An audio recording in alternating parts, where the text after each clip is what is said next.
ترینکوټ ښار اوسېدونکي چې یو وخت یې له بېنظمۍ شکایتونه کول، اوس وایي چې ښاري نظم ورځ تر بلې مخ پر ښه کېدو دی. د دې ولایت د ترافیکو مدیریت مسؤلین وایي ټول هغه پلانونه چې د ښاري نظم د راوستلو لامل ګرځي دوی یې پلي کوي. دوی زیاتوي ښار ته د غټو موټرو د ننوتلو مخه نیول سوې، پیاده لارې خلاصې سوي او پاکې سوي دي. ترافیکي نښې نصب سوي او نقلیه وسایط لرونکو ته سپارښتنه سوې چې خپل وسایط له ترافیکي قوانینو سره برابر کړي.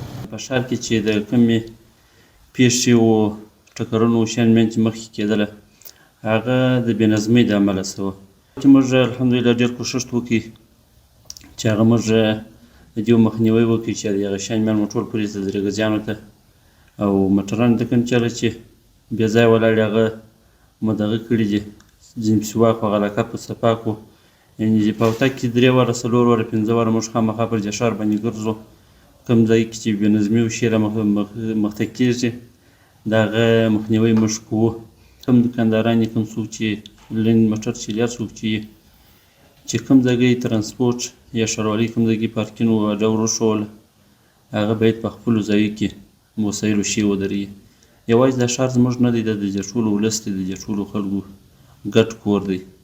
د روزګان عام اوسېدونکي وایي د تېرو وختونو په پرتله په دې ولایت کې ښاري نظم ښه سوی، ترافیکي پیښې کمې سوي او اوس خلک د ښاري ترافیکي اسانتیاوو څخه ګټه پورته کوي. دوی په دې برخه کې د ترافیکو مدیریت هڅې ستایي. ترافیک د ښار په جوړونه کې ډېره لویه برخه لري او در اوس د موټرو رانډو په کنټرول او د موټرسایکلانو په کنټرول کې ډېره زیاته برخه اخیستې ده. خو لا اوس موږ هیله لرو چې تر دغه لا ښه پرمختګ کې راسي او دوی په خدمت کې تر دغه لا ښه شي. دلته په روزګان ولایت کې د ښار په جوړونه او دغه کې چې هر څوک برخه لري موږ دغسې ګورو څه خوشحاله یو.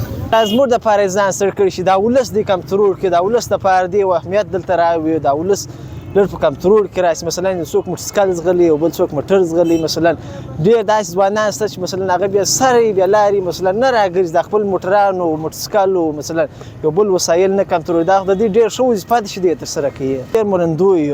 ډېر منندوی د دې ډېر زیات منندوی د دې کور ودان چې موږ ته ډېر امن یې راوستلی دی. عام خلک وایي د ښاري نظم راوستل د اسلامي امارت او خلکو دواړو مسؤلیت دی او ټینګار کوي چې ټول باید د ترافیکي اصولو ته ژمن پاتې سي.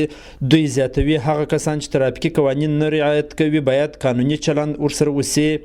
امارت راغلی دی، ترافیک په ښار کې زیات سوي دي او نور رش دغه ډېر زیات سوی دی. در پخوا یو په قدرتوان چې پخوا 80% اوس 120% لري، دونې زیات سوی دی.